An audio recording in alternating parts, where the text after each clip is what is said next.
Salam, Bapak, Ibu, Saudara-saudara sekalian. Bertemu kembali dalam penjelasan pelajaran firman Tuhan hari ini. Minggu, tanggal 12 bulan April, tahun ke-2026. Judul pelajaran hari ini adalah Cengkeraman Erat Kesombongan.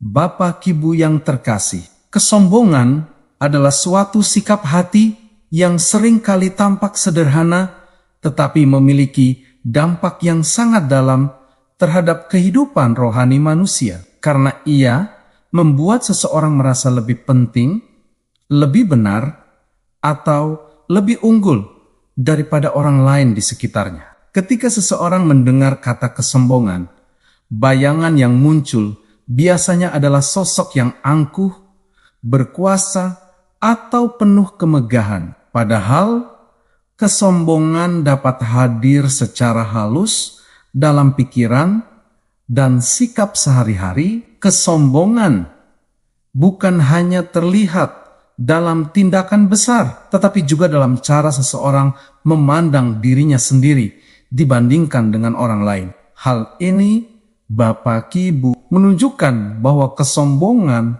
adalah perasaan batin yang tidak boleh dijadikan dasar hidup karena dapat menyesatkan arah hati manusia. Perasaan ini cenderung mengangkat diri sendiri dan menurunkan nilai orang lain, sehingga merusak hubungan yang sehat. Oleh karena itu, memahami kesombongan sejak awal menjadi sangat penting agar kita dapat mengenalinya dan menghindarinya dalam kehidupan sehari-hari. Saudara sekalian, asal mula kesombongan dapat ditelusuri hingga kepada Lucifer, seorang kerup penjaga yang pada awalnya memiliki kedudukan tinggi dan dekat dengan Allah, tetapi kemudian jatuh karena pikirannya dipenuhi oleh keinginan untuk meninggikan diri. Meskipun Alkitab tidak menjelaskan secara rinci kapan dan bagaimana kesombongan itu muncul, kita mengetahui bahwa keinginan untuk menjadi seperti Allah telah merusak hatinya. Kesombongan inilah, saudara, yang menjadi akar dari pertentangan besar antara kebaikan dan kejahatan di alam semesta. Lucifer kemudian menjadi iblis yang tidak hanya menentang Allah, tetapi juga menyesatkan manusia pertama, Adam dan Hawa, dengan menanamkan keraguan dan keinginan untuk mengandalkan diri sendiri. Akibatnya, saudara, dosa masuk ke dalam dunia dan membawa penderitaan yang terus dirasakan hingga sekarang. Hal ini menunjukkan bahwa kesombongan bukan sekadar kesalahan kecil, melainkan sumber dari kerusakan besar dalam hubungan antara manusia dan Allah.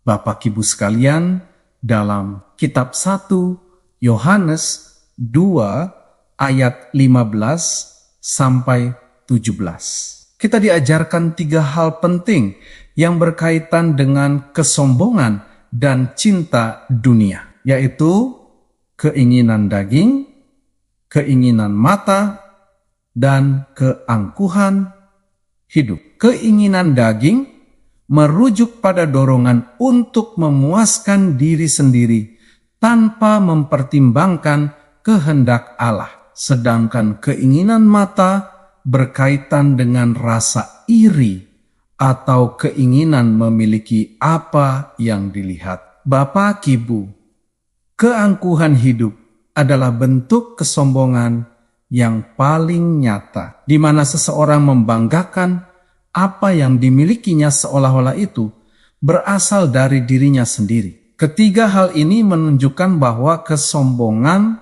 tidak berdiri sendiri, tetapi berkaitan erat dengan kecintaan terhadap dunia yang bersifat sementara. Firman Tuhan menegaskan bahwa semua yang berasal dari dunia akan berlalu tetapi orang yang melakukan kehendak Allah akan tetap hidup selama-lamanya. Dengan demikian, kesombongan menjadi tanda bahwa hati seseorang lebih terikat pada dunia daripada kepada Allah. Saudara-saudara terkasih, meskipun dalam kehidupan sehari-hari, kata bangga kadang digunakan dalam arti positif. Penting untuk membedakan antara penghargaan yang sehat dan kesombongan yang merusak. Menghargai pencapaian, bersyukur atas keberhasilan, dan mengembangkan talenta adalah hal yang baik jika dilakukan dengan kesadaran bahwa semua itu berasal dari Allah. Sebaliknya, saudara, kesombongan muncul ketika seseorang mengklaim keberhasilan tersebut sebagai hasil usaha pribadinya tanpa mengakui peran Allah di dalamnya. Alkitab juga mengajarkan bahwa mengasihi diri sendiri adalah hal yang benar, selama kasih itu tidak bersifat egois dan tidak menempatkan diri di atas orang lain. Hidup yang dipenuhi tujuan dan dipimpin oleh Tuhan tidak membuat seseorang sombong, melainkan rendah hati dan penuh syukur. Oleh karena itu, perbedaan utama antara kesombongan dan sikap yang sehat terletak pada sikap hati terhadap Allah sebagai sumber segala sesuatu. Bapa, penting untuk diingat bahwa nilai diri manusia tidak ditentukan oleh harta, kemampuan, atau pencapaian yang dimilikinya, melainkan oleh hubungan dengan Allah yang menciptakan dan mengasihi setiap individu. Semua yang kita miliki, termasuk talenta dan kesempatan, pada akhirnya berasal dari Tuhan, sehingga tidak ada alasan untuk membanggakan diri secara berlebihan. Ketika seseorang melupakan sumber berkat tersebut, ia mulai jatuh ke dalam kesombongan yang perlahan menjauhkan dirinya dari Allah. Bapak Ibu, kesombongan membuat seseorang merasa tidak membutuhkan Tuhan, padahal justru sebaliknya, manusia sepenuhnya bergantung kepadanya. Kesadaran akan ketergantungan ini seharusnya menumbuhkan kerendahan hati yang sejati. Dengan demikian, hidup yang berpusat pada Allah akan menjaga seseorang dari jebakan kesombongan yang halus tetapi berbahaya.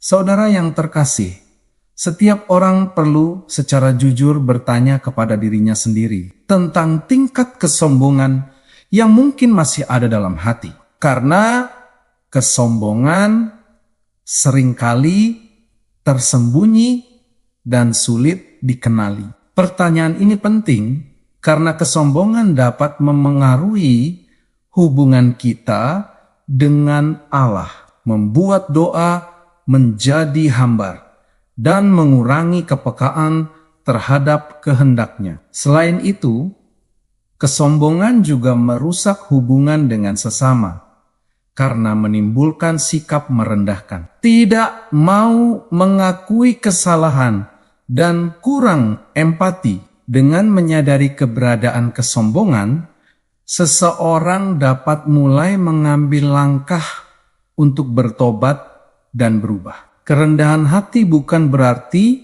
merendahkan diri, tetapi menempatkan diri secara benar di hadapan Allah dan orang lain. Dengan demikian, kemenangan atas kesombongan hanya dapat dicapai melalui hubungan yang dekat dengan Tuhan dan sikap hati yang terus dibentuk oleh kasih-Nya. Bapak, Ibu, Saudara-saudara yang diberkati Tuhan, demikian penjelasan pelajaran firman Tuhan untuk hari ini. Sampai bertemu pada pelajaran yang berikutnya. Tuhan memberkati kita semua.